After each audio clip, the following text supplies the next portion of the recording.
And welcome to Adobe Live, whether you're watching on demand or watching live. Rhymed, the same word. Welcome back. If you caught yesterday's stream, it was awesome. It was with our guest that I'm about to introduce again. We had some great questions from the chat. So if you're watching live on Behance or you're watching on YouTube, please feel free to ask questions or comment or things like that. If you want something shown again, there was something pretty cool we did yesterday that Dale just did instinctively. And then we had a bit of a quick little breakdown of it. And I love that on Adobe Live. So please don't hesitate to throw your questions in chat as we're going along. Without further ado, everybody welcome Dale Bigeni. Welcome back to Adobe Live. Thank you, Flynn. Nice to be back again. It's great to have you back. I had a great time chatting yesterday. We almost didn't go live on time. We're like a minute late because we're just too busy chatting about stuff. I always feel like we need to have like a pre-show and a post-show for like, I don't know, as bonus content or something. Cause just do a chat. BTS. Yeah. Yeah. Need to start doing that stuff. But for those that don't know you, do you want to do the quick little elevator pitch and then we'll just jump straight into a bit of a recap of yesterday. It's all good if you didn't watch yesterday, guys. That's fine. You can just pick up from today. But if you want to go back, because we might reference some of the stuff that Dale demoed as well. So Dale, absolutely. Elevator pitch. Who are you, my friend? All right, I'm Dale Bigeni. I'm an illustrator, graphic designer from Sydney, Australia. I'm currently just enjoying life as a designer more than an illustrator. So that's interesting for me because it's been a little bit of all illustration. But I do predominantly digital work. I dabble in murals and things like that, but mostly, my passion and pride is in front of me in my computer, safety of my home in these crazy times. Safe. This is a safe space. We'll just stuff. Absolutely. Yeah. But so I just I guess I'm at a point of my career also where I like to do this stuff and give back and help people kind of get their foot in the door, leg up, whatever you want to say. Just show a few hints and tips that helped me in the beginning and kind of like revisiting some of those like grassroots, bare bones art forms and art making process. So that's where we're at. Yeah.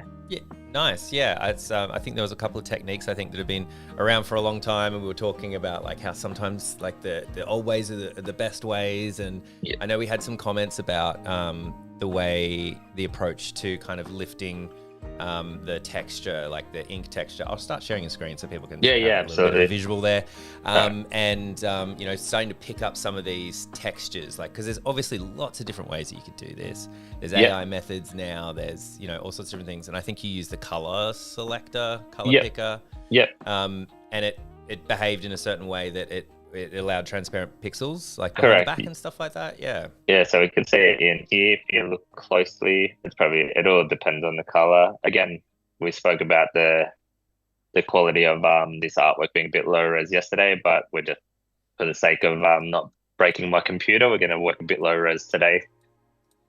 But sounds good. There's a whole bunch of little tricks actually we went through yesterday. Feel free to watch it again if you want, or I'm going to recap anyway just to kind of like go over the basics, because I want to talk about a little bit of difference between doing this sort of stuff in Photoshop and doing it in Illustrator, or how they kind of pair up. I'm a big advocate for Illustrator. I always have been. I've preferred vectors over pixels, but sometimes Photoshop's just too convenient, and I get lost in it, and then I'm like, well, the whole artwork's done, let's just leave it here now. So I just want to talk about what some kind of little, again, tips and tricks. Cool. Yeah, I mean, I love it. Yeah, and I think it's always interesting going between like Photoshop and Illustrator, whether you're kind of a designer or an illustrator, like, or artist. Like, it's always super interesting. There's always so much. I think I was saying before the stream, I've been doing this for so long, had so many guests on, like hundreds and hundreds of episodes, and there's always something that I'm like, I didn't actually know Photoshop could do that, or I didn't know you could bring a file in that way. So there's always cool stuff to learn. Yeah, well, hopefully we can get some takeaways for everybody, and we can have a little bit of fun with it, because that's what this kind of stream is all about. Going back to kind of the fun part of creating. So hell yeah. Yeah, so yesterday we had we had an hour's chat about some processes to get this point here on the pink background We came up with this little design based off our little sketch sheet that was, if you didn't watch yesterday, physical A4 sheet with just scribbles all over it. Obviously, this is kind of like a bit of a designer habit, rushed the night before, so we work with what we've got. But yeah, so all I did was take a photo of that with my smartphone, and I just made sure the photo was as clear as possible because the phone can blur it a little bit. And the left-hand page here is kind of what we came up with. So I started with this little skull, and we were able to start picking out parts of this this document and using it into our artwork. A lot of it's everything was covered yesterday, but I will just do a quick little recap on maybe one or two little pieces just to show again how easy it is. Cool. But the process is basically getting this photo, making it black and white, and then obviously going into your image and playing with the levels, bumping up the black, the whites, getting it nice and clear, crispy.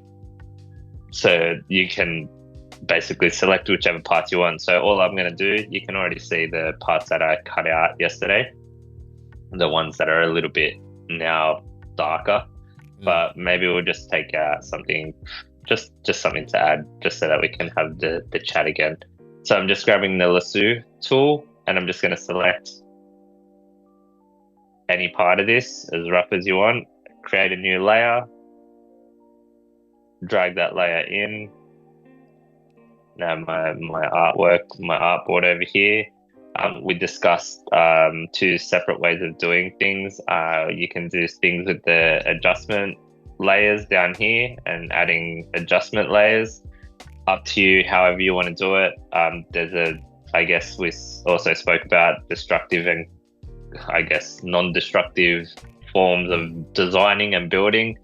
For this kind of artwork, it probably doesn't matter how destructive it is because it's like a little bit of a rough punk rock, like it looks a bit grungy. So let's just go with the two versions so I can explain it quickly.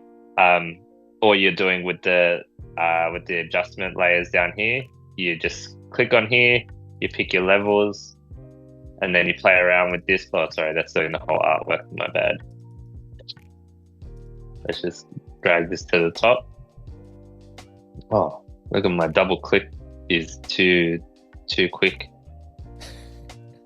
All right, so you adjust the layer like so. Oh, it's still doing the whole thing. I don't know what's going on. Hang on a second, because I want this.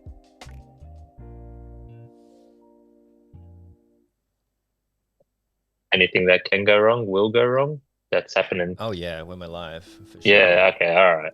You know what? So the adjustment layer should be only affecting one thing, and it should be the arrow. So because there's multiple layers, and who knows what I did yesterday, it's not working properly. So you can see it's doing the whole layer, yeah, which is fine. But we're still adjusting this arrow specifically. So you want to adjust it and get the tones up, the darks and the lights, just so that we can then go in and grab our little, we'll do the select tool. So go select. I'm just going to close the properties. If you do it down the bottom, would it be easier that way? Like if you put both those towards the bottom layer, does that stop it from? Let's have a look. Well, yes. What is it? Is it? Yes, it is. Okay, there we go. So we're back. So I'm adjusting this layer, and you can see it's just darkening and lightening. But as it gets darker, it's becoming more like a vector-looking shape. It's got no texture, no nothing. But I like to go somewhere kind of in the middle where it's, you can see where I've pressed harder on the texture, and you've got some lighter tones in there. And then all you need to do, I usually group it, put it into a new layer, just so I can have that original one, flatten it. Yep. Don't do that, guys. Merge group. Flatten everything. Yeah, merge. That's merge group. Sorry. Merge all, I think it was. Yeah. Yeah, and then select. We go up to the top tab on your top bar here and go to select color range. It'll bring up a little pop up, and this is where you can kind of select whichever tones you want in this, and you can see where I click will change my little preview. but obviously I only want the black, so I'm gonna click on the solid black, and the fuzziness will again, it'll take away some detail, it'll leave detail, but you can see that it's quite small on my screen, but I don't know how you can see it working or not, Flynn. Yeah, I mean, I can see it, but it'll be, a bit smaller, I think, at home. But yeah, you get the idea. The more you play with the slider, range, you're trying to find a happy spot where you definitely don't want any of the background, but you want to get as much of the texture. Correct. As well. So the white is our selection in the preview, right? So let's just use that for now. It looks a bit sketchy. It looks like you're only going to grab 10% of that. Yeah. And then when I remove it, I can see that it's already got it's picked up maybe the fuzziness is too far off. So I'll just go back. Yeah. We'll try again.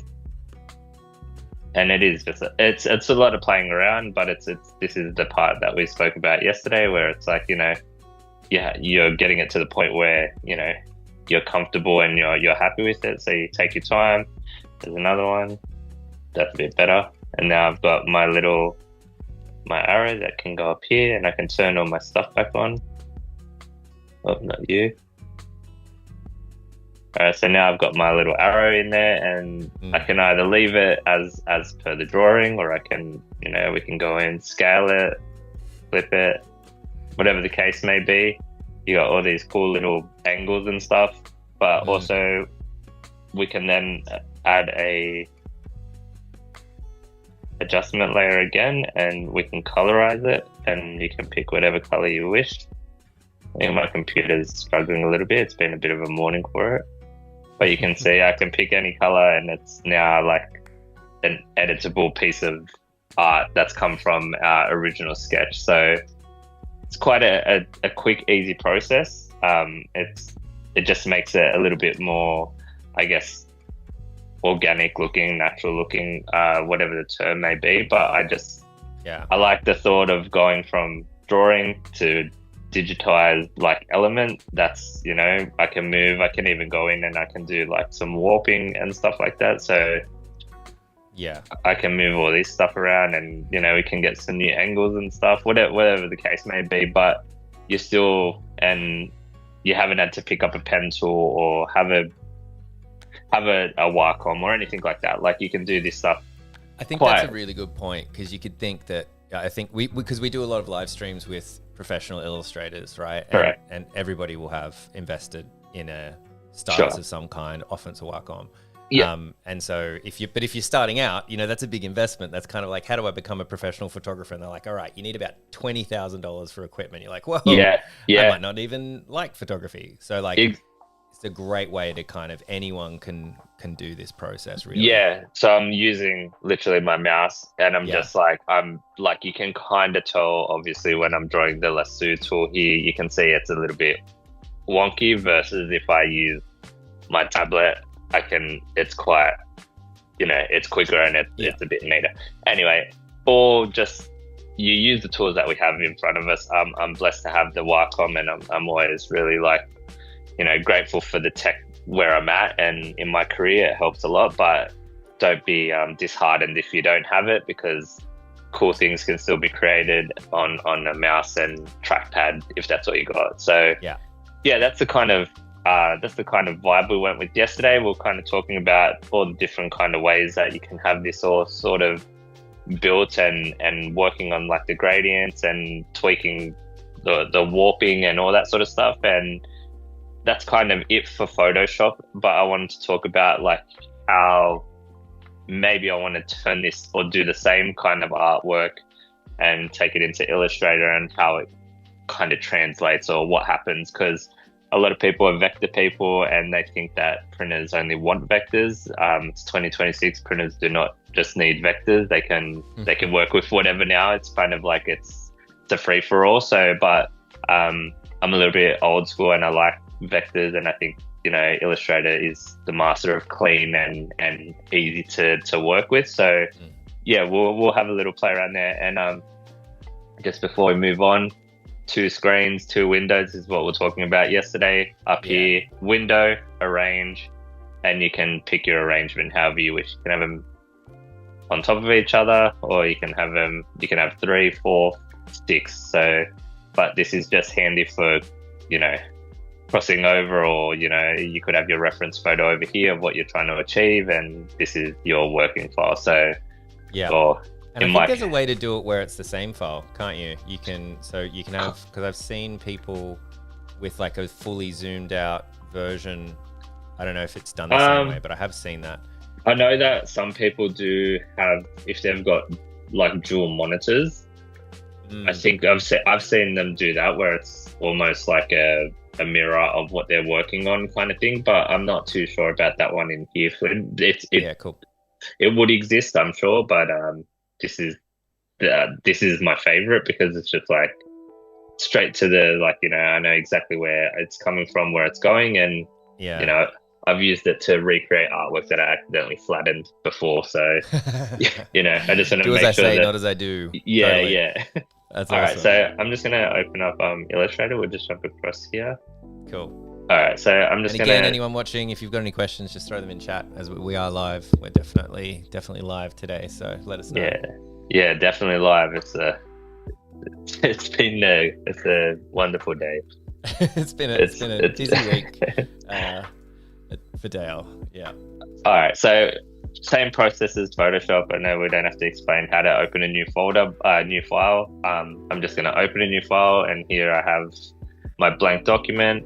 I want to do the same kind of setup that I had before. I want to bring in my artwork and have this. I don't think the arrange works the same exactly. So what I'm gonna do is I'm just gonna pull this one, save it. Let's get rid of this. Let's make this one bigger. File. Alright. Now go into Adobe. Alright, so I'm just gonna open this sheet up, and I'm gonna flatten it, because you can bring it in as converted. So obviously that converted file would have been anywhere that I've created new layers. It brings it in as editable layers, where I can drag. It would have been able to drag the skulls writing off there, but I'm just going to leave it flattened for now. And we're going to just do a little bit of I'm pretty sure. Yeah, I think this still works. As we're getting into it, here's a question. Maybe we can see if we've got time for this one at the end. But it's almost a live stream in itself. Could you give us a tip on how to make a brush from one of those pictures on the left page? Oh, in Photoshop or in Illustrator? It didn't specify, but yeah, you can definitely do it in both. You don't have to show the whole process, but yeah, you can definitely do it. Yeah, I haven't done a brush in Photoshop in ages, and I don't know that, like, it's I don't know. I've always been a bit weird about Photoshop brushes with textures and things like that. Like, it always felt like I was in high school just playing around with like the maple leaf brush that just went and just when you scatter it. Yeah, just did a scatter brush. I know that in Illustrator, like, if I was, I guess I wouldn't use that, but I'd use it as a reference. And I know that I can just like create my lines. Obviously now I'm using the tablet, but I know if I have that same sort of thing as this, like drawn over here, it's as easy as just creating a brush, like opening your brush panel. Maybe you don't want the brush to go on that angle. And it is as easy as drag, drop, and I just call it a art brush. Yeah. Yeah, and then that's kind of it. And then I can go in and,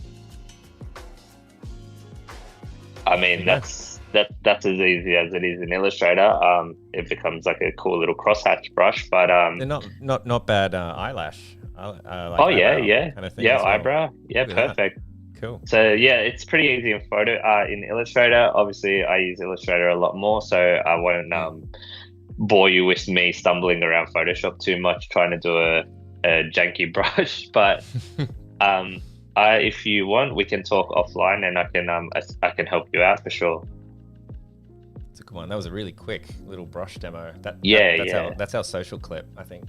Yeah, that was like a 5-second thing. Yeah. All right, so with this, obviously in Illustrator, it's not going to retain half as much I guess, the detail and those opacities and stuff like that. So the difference in building this kind of here is your drawing should be kind of like sketched out to emulate where it's going. So if it's Illustrator, maybe don't have too many sketchy lines and things like that, because a lot of the smaller details will get lost. And we'll do a little demo of that now. Not saying it doesn't work, I'm just saying it works differently, so bear with me. I'm just gonna do...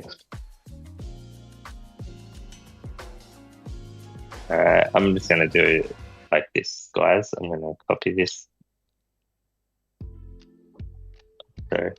So just create a clipping mask around my little guy here. So I just realized all your actions down the side. I was looking at it, I'm like, what? Why do you have so many layers? And I was like, well, those aren't layers. Those are... nah, this is from True Grit. There's a bunch of cool little like automated stuff.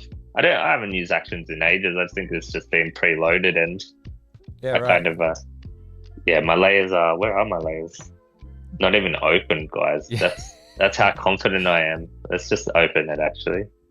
You're also super confident because you're in Illustrator beta on a live stream with Adobe. So yeah. Do you think I'm scared? No, I think you're very brave. Yeah. Look, to tell you the truth, it's actually been, it hasn't had any faults as of yet, and I don't want today to be the day. It's pretty stable these days. Yeah. Back in the day, I would have been like, dude, turn it off and open the current stable version. But yeah. I think also I've got a bad habit of like, some of my files are a little bit older, so they ask to be opened in the newer format, and it opens in beta instead of the other one for some reason. I just leave it there. So here's where and it remembers what you've saved it as. So if you save something in the beta version, it will open automatically as the chosen app of choice. Yeah, I don't know, all the time. Actually think, I don't know why that opened today, but that's all right, we'll use it. Okay, same. It's got look, there's probably a few little differences, but for the most part, what I'm going to show you is pretty standard. So I've got this little artwork. Obviously it's not letting me do much because it's a clipping mask at the moment. I can't really, and I wouldn't really waste too much time with the detail, kind of like the opacities and things like that. I would just go into object and then go to rasterize and make it its own little image, I guess. I always leave it on grayscale and just 600 as just rule of thumb, because it keeps it as a higher res. And I'll leave it as a white background because it doesn't matter too much. And all that does is turns it from a clipping mask. So you can see now it's just a square. And before it was like a clipping mask of the shape, and inside that was the rest of the sheet. So that's what's under my clipping mask. So under my clipping mask is the sheet. So when I rasterize it, I turn it into one little, so there is no other image in there. It's just that's the one. And then I'll just go in here and I'll just go into like an image trace. People hate on the live trace. They think it's cheating. Not cheating. It's a handy little tool. Okay, everyone get over it. It's not cheating. I still drew this, guys. All right. So you can see the pencil lines are kind of sketchy. They're showing up as like really faint almost. There is a whole bunch of tracing options, and you can see here, this is the little window. It's a little bit confusing, and even to me, I still just find myself going, oh, let me just move these like till I'm happy kind of thing. That is definitely the way to do it. But also there's a few presets where you can do like color, grayscale. It'll get a few more colors. I just like to leave it on black and white because I only want the black and white. And then I just ignore this color. So it'll put it basically on a transparent background. And then you can play with like the threshold, the paths, the corners. All that's going to do is give you like different results with the trace. I don't want to play with it too much just because I can see that my computer's getting this spinning ball of death over here. Right. Yeah. I just don't want to push it too hard, but if you I'll lower it a bit and you'll see after this ball, you can see the shape kind of changes straight away. higher threshold, it's going to hold a few more of the details. So that's all. Or oh yeah, get the sketchiness coming back. yeah, so you can play with these, the paths, corners, noise. That kind of gives it like you can achieve some rougher kind of details and things like that. But for the most part, I'm just going to stop there and I'm just going to do expand, and then I've got a vector version of that graphic now. So let's say I've never used Illustrator before in my life, but the printer has demanded the vector. Obviously, vectors are for bolder illustrations and things like that. A photo can't be a vector, obviously. It can't be. It's a pixel format, and this is a vector format, so that's the biggest difference. And the vectors, of course, they can get very detailed. Like there's probably, you can see if I click on that, you can see how many paths are in it and anchor points. Like it's the more anchor points in here, obviously the more, I guess, the bigger the file gets, because it's asking for more information. So this file would have no problem doing anything. Like you could go to print, you could go use a digital and have no issue. The beauty of being in in Illustrator for me is just I just like the way it looks. Like I love the boldness that Illustrator has, and that's not to downplay how nice Photoshop's textures look. You know, they are undeniable. Like that's quite a good comparison from like hand drawn Photoshop, and then we've got Illustrator, that you can see the huge difference being. I mean, you screen print that and it looks hand painted, right? Like once you get it off the computer screen, that Photoshop file with the texture and everything is gonna, like on a shirt, you could be like, could have kind of been hand painted. Yeah, absolutely. And also there's formats of printing where I guess you can get like a soft feel where it kind of looks a bit distressed, or you can add textures to this to get a bit distressed.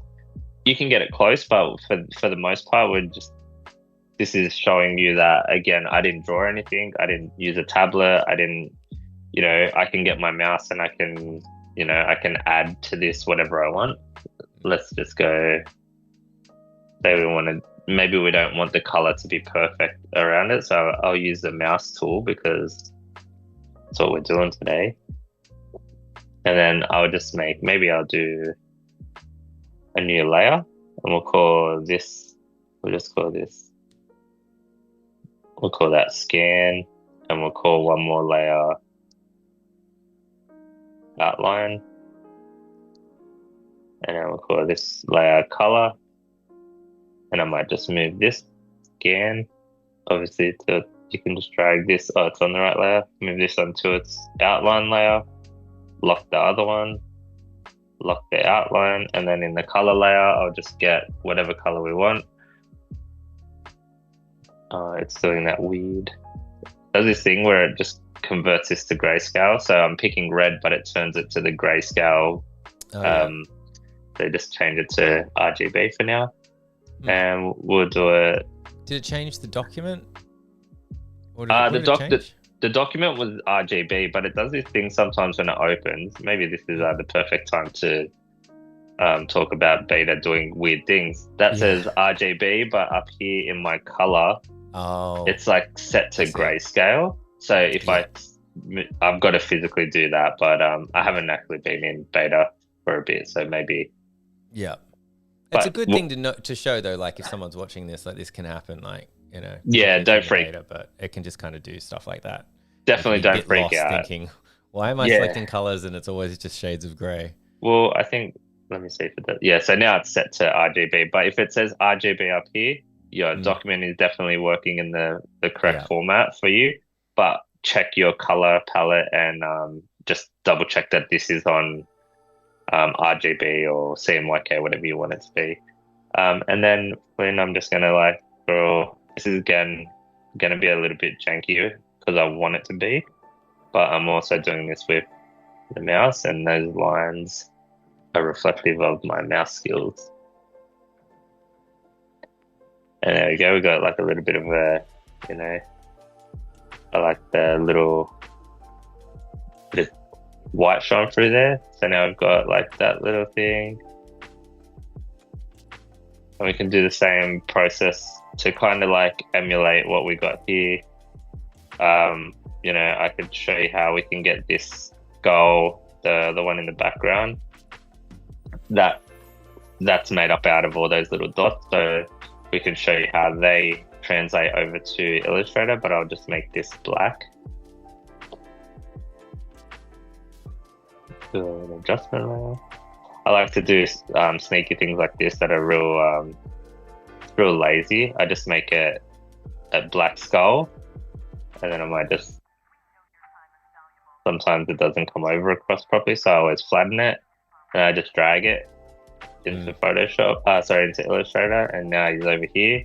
He's already pretty good. Like that could be safe to use, but we're talking about converting it to vector. So this, obviously this is gonna try to pick up as much detail as it can doing the same process, but there's a very, very high chance that it's gonna lose a lot of its detail, but that's fine. There's also a very high chance that you're going to get the spinning wheel of death. So just a heads up. Yeah, I feel confident today though. Okay, cool. I'm feeling so brave today. I'm feeling brave. Look, it's all about demonstration. So if something goes wrong, this is showing you how calm and collected I am while the camera's going. But under pressure, but there's a reality to this stress.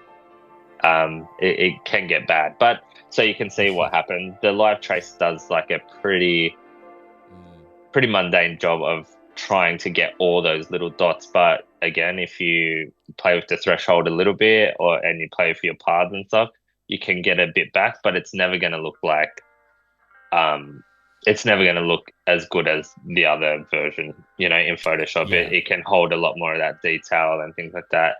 I don't even think it's going to do it. It's not even going to come close to what we want. Yeah.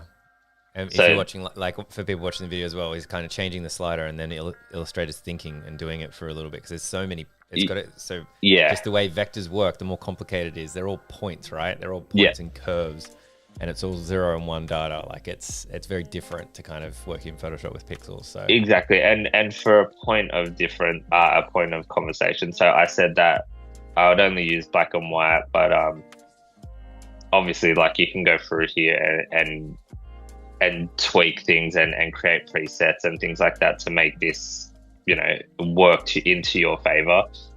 The black and white just works the cleanest most of the time, but I have already created my own crosshatch one, and it was for a job that I was working on that had the very similar style that we're talking about. So I have already preset this, and you can see obviously 100, 84, and 1, and I was able to retain a lot more detail. Right. It's obviously, like Flynn said, it asks for a lot from the computer, and you know, if your computer hasn't been, you know, clogged up with work for the last 5 years, you'll be all right. But this is the result of my computer at its best. So there you go. Well, because back in the day, I think even before I worked for Adobe, like in design school, the trick was trying to keep file sizes low because you couldn't email anything over like 2 megabytes or 10 megabytes or 5 or something. Yeah. And I remember we tried to send stuff to printers as students, and it just got clogged in the outgoing box because it wouldn't leave like Hotmail or whatever it was. Well, I remember what we had to do with Vector Art. You had to go through and simplify every shape. You had to try to save the amount of data. Well, so for that point exactly, obviously that, like, look, I want to tell you, I don't want to pretend that I'm not surprised that actually got this good. But when I created the crosshatch kind of filter, or like the preset, I played around with it for ages, and you know, so I'm gonna do one more version so we can discuss what Flynn and I just said. I'll do it to something a bit more simple. So we'll just pull out, maybe we'll do an arrow again.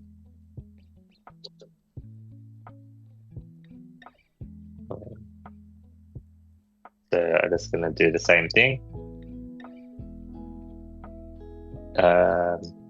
Rasterize, so object rasterize, just okay.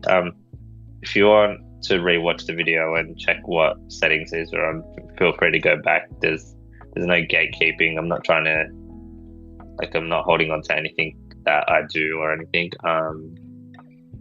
So when you do the trace, obviously this will be a bit quicker because it's just a straightforward arrow. So it's basically, it's saying that there's going to be nine paths, 613 anchors, and 2 colors at the moment. But if I just go to, so if I do, let's just say, no, let's leave it on that. And just say I move these paths to 36%, you can see the number drop to 470. So it's kind of like, you want to watch up here, you want to watch what your arrow is looking like as you play around with these sliders. So I'll do, let's say 50% or 50 on the threshold, whatever. So it was 470, and then as I lowered it, it went all the way to 1,878 because of all these little dots and textures in there. So all that means is that your computer's going to save a bigger file, which means the file's going to run a bit slower and become problematic if you go to send it. So I think it's important to look at these things down here as well, where like you want to reduce it to as little paths as possible. But also, like, you don't want to compromise your design. So if you've got the confidence like I do with my computer that's possibly going to break, but I still feel like this is going to work, then I suggest like just getting the artwork to look right for you and not be concerned about the file size too much. There's what is it, large format file transfers exist, and some of them are free, so don't worry about if it won't do the email thing. Thank God we're not back in those the good old days. Yeah, it's good with design and all that sort of stuff. There's still issues with video. The first year we did Adobe Max with Australia participating, we shot some stuff in India, and because of the internet infrastructure, more of the unreliability, more so than the team that was there actually said, you know what, you'll get it in 3 days and we'll ship it over. And they flew it over because it was like a couple of terabytes worth of content. Damn, that's crazy. It could just cut out, like, by the time we upload it, and that was like a professional production team. They're like, we actually would prefer it if we put it on a hard drive and on an airplane and express shipped it to Sydney. That is insane to even think that 6 years ago. Yeah, like, you know what I mean? Like, now it's just like, I just chuck it on whatever, whichever one you want. Yeah, just put it in a Dropbox or something. Yeah, it's like, oh, okay, all right, there's my 3 gig file. Yeah. Okay, so all, like, I guess what I'm trying to show and explain is, where's my mouse gone? Oh, here it is.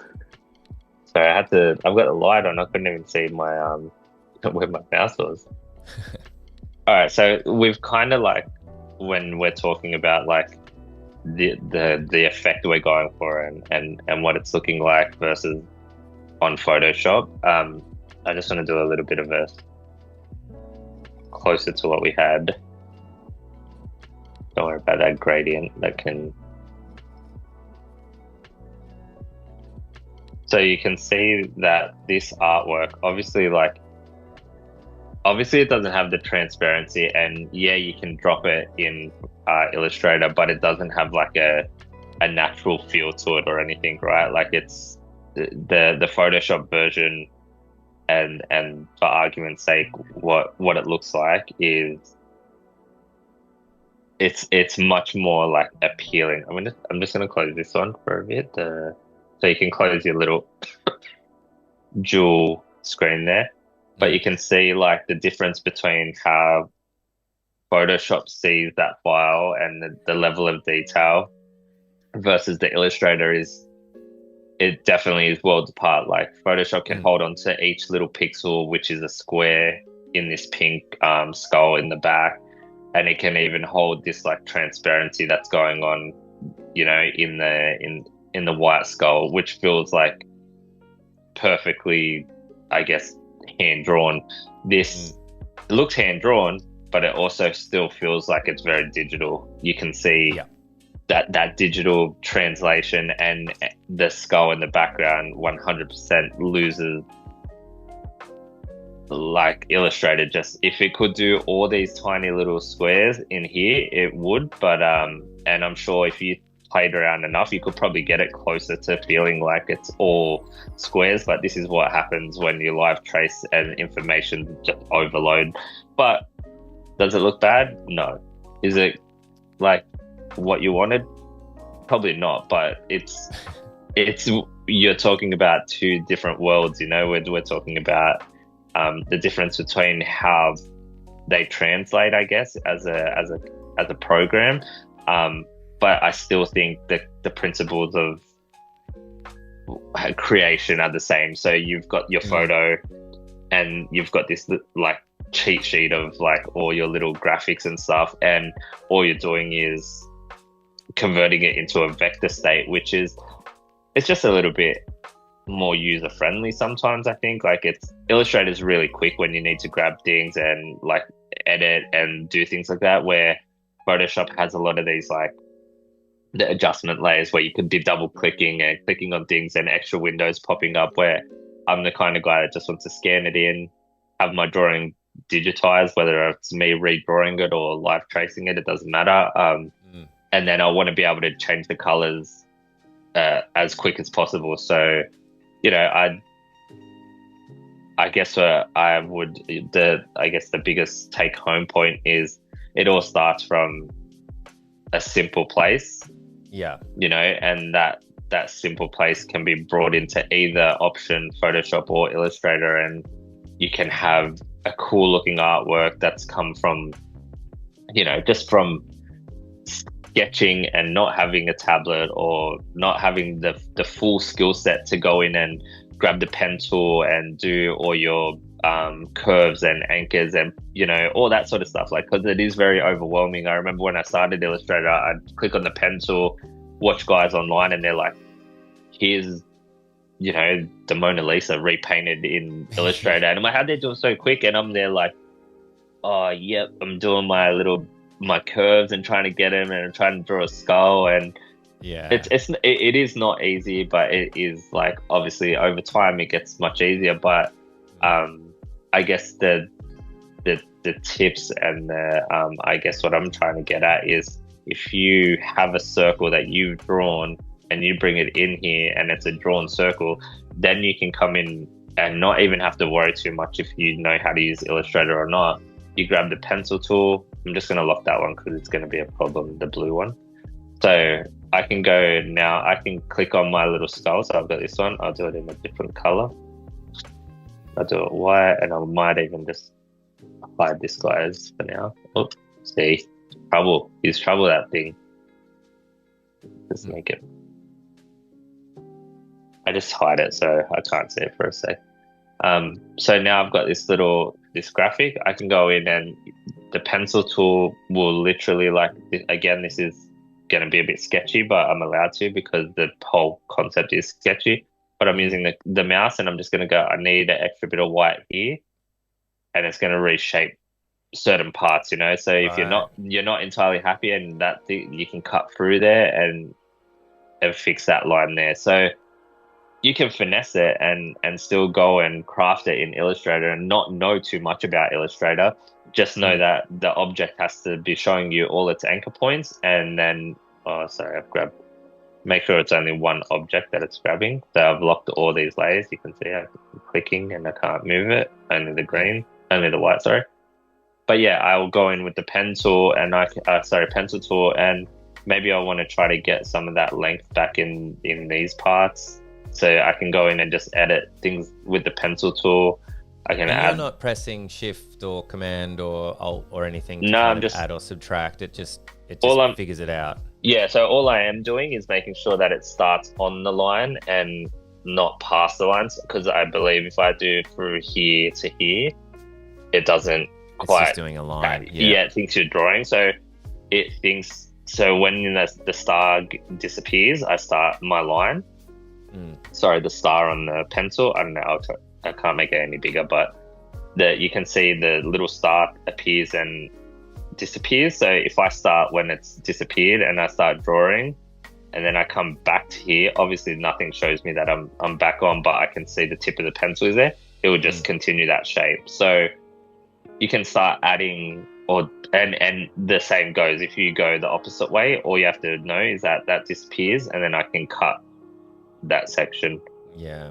So I'm not using nothing fancy. There's no extra learning you have to do. You just have to know that the pencil tool is the M key on the keyboard. You make sure that your shapes are all selected, and if you don't want, or you want more white in here, make sure that you click on the path, start your line, on the path once the star disappears, and then you can hollow out this whole thing, hopefully. There you go. Yeah, cool. So like you're still, and that's where I guess the craft comes back into it. You use your kind of like your hand skills and your, I guess, editing, because like I know you can go in with the eraser and just like erase things, but like that also works. But it's nice if you've got the pencil tool, you can go in and you still feel like you're the one forming the shapes, or you know, like it's you've got control, and control over the design is important. I think like you want to feel like you're still handcrafting from your handcrafted little sketch. So yeah, that's kind of. I think people are more likely to use something like Live Trace if they know that they can kind of continue to edit, because you've got all the sliders and all the kind of interpolation stuff that you can say, I want it to be really high fidelity or low fidelity or low or not much, and then it doesn't have to end there. That's not the end, and you move on to another element or you press print. No, absolutely. Continue to like kind of reminds me a lot of kind of like starting from a base of something, like starting from a foundation of something, and then like adding to it, subtracting from it. Yeah. And I think that's like the misconception with the live trace, when people go, oh, you just live traced it. Well, of course I did, because I've got a tool in front of me, and I know we spoke about AI being the bane of people's existence, but like the intelligence in the software has taken, let's say, an hour's worth of work, and now I'm just going to finesse it. So am I a cop-out, or am I being, am I working smart? I'm not even sure if the Live Trace I think Live Trace has two options as well. I think you can use the cloud-based Live Trace, which does use AI, and I think the one that you just generally press is just Illustrator as well. Yeah. So I think it's all about like working smart. Like if someone's asked, Flynn, can you draw me a love heart with my name on it? You can draw it by hand on a paper. It doesn't matter how good it is. Oh, but I want it for print. Easy. I'm going to take a photo. I'm going to hit Live Trace. I'm going to tweak it. And by tweak it, you don't even have to be a designer. All you have to do is have a little bit of a wonder. There's a lot of things in Illustrator that can get confusing, but no one's asking you to go touch the width for the path tool. Like no one, I don't know how many people use that, but like I've never touched it. I don't really need it. But this format is no different to going into Photoshop and creating this kind of thing. Yeah. I think Photoshop's probably a bit more, I want to say it's a bit more user friendly, but there's still got its complexities to it. So either way, you're going to need a second level of knowledge. I'm not saying this is for like children to jump on and go, oh, I need to buy Photoshop and do this. I'm just showing you that there's a way to create and have this like natural look in both formats. This one, obviously not as crispy clean, but we've also got like options. Oh, I'm just clicking through my screen here to make something that's very similar. And you look at them side by side, I'd be pretty happy with either of those. The results still feel like I did it. That looks like I did a lot of work. I didn't. You just saw that I didn't. I literally pulled an artwork in from a sketch, and that's it. That's how easy it is to create. So everyone take my job. But you can make it, more complicated than that, right? Like that could be it. Like that Absolutely. could be on a shirt or a hat for sure. But you could also spend days, weeks, like continuing to add to it, doing different iterations, bring in more elements, going back to sketching, taking photos of stuff and then bringing them in. Yeah. So it's like a collage. Well, that's exactly right. Style. It's nice that like you can build on it. Exactly. You can go in here and pick some like lettering that you didn't obviously draw, or like, you know, I can just use this. I can just run that, and you know, I've added my design skills into it. You know, like it is that easy. And there we go. It's like you're combining that hand-drawn feel that everyone desires and wants these days, and still being able to treat yourself as a designer and like use the skills you know as an artist or a designer. So yeah, that's for the most part it. That easy. That's cool. I love the type that like 1 second edition of type. Yeah, totally turned it into like design. The graphic design. Yeah, chuck some design down there. A couple of like really hard vector elements, like in the bottom left-hand corner, like a couple of numbers or something. And you've got like an album cover. Like, it's so crazy how that happens. Yeah, and it is that easy, right? Like it's that, and it's fun because you watch it go from like, oh yeah, I literally, I keep showing it, but like this is where it came from. I can still hold on to this. Then when someone says, oh, how do you know it's not AI? Well, there you go. But maybe your AI. No, it's it is something we will live with for the rest of our lives, I'm sure. But that was awesome. Like, I love going through this kind of handcrafted stuff with you. It's so much fun. It always inspires me to bust out some more stuff and go through like a big grunge period. Almost stuff that's almost always vector. So it's nice. It's really, really cool. Awesome. And thank you so much, Dale. Thanks for joining us. Absolutely. Thank you so much. It was fun. I had fun. That's awesome. And thank you everybody for watching, whether you're watching live, thanks for the questions that we got, or on demand. We'll be back. Actually, we're back in 8 minutes. Not me, but Jeremy Lord is here in 8 minutes. If you're an illustrator, definitely stick around for that one. He's ending a 4-part series on kind of getting into the illustration industry, explaining the different tools and apps and what to use when, and different platforms, portfolio tips, all sorts of stuff. So stick around for that. Jeremy, we'll see you in a bit. And Dale, thank you again for joining us once more on Adobe Live. Thank you, Flynn. I appreciate it. See you guys. Bye. Catch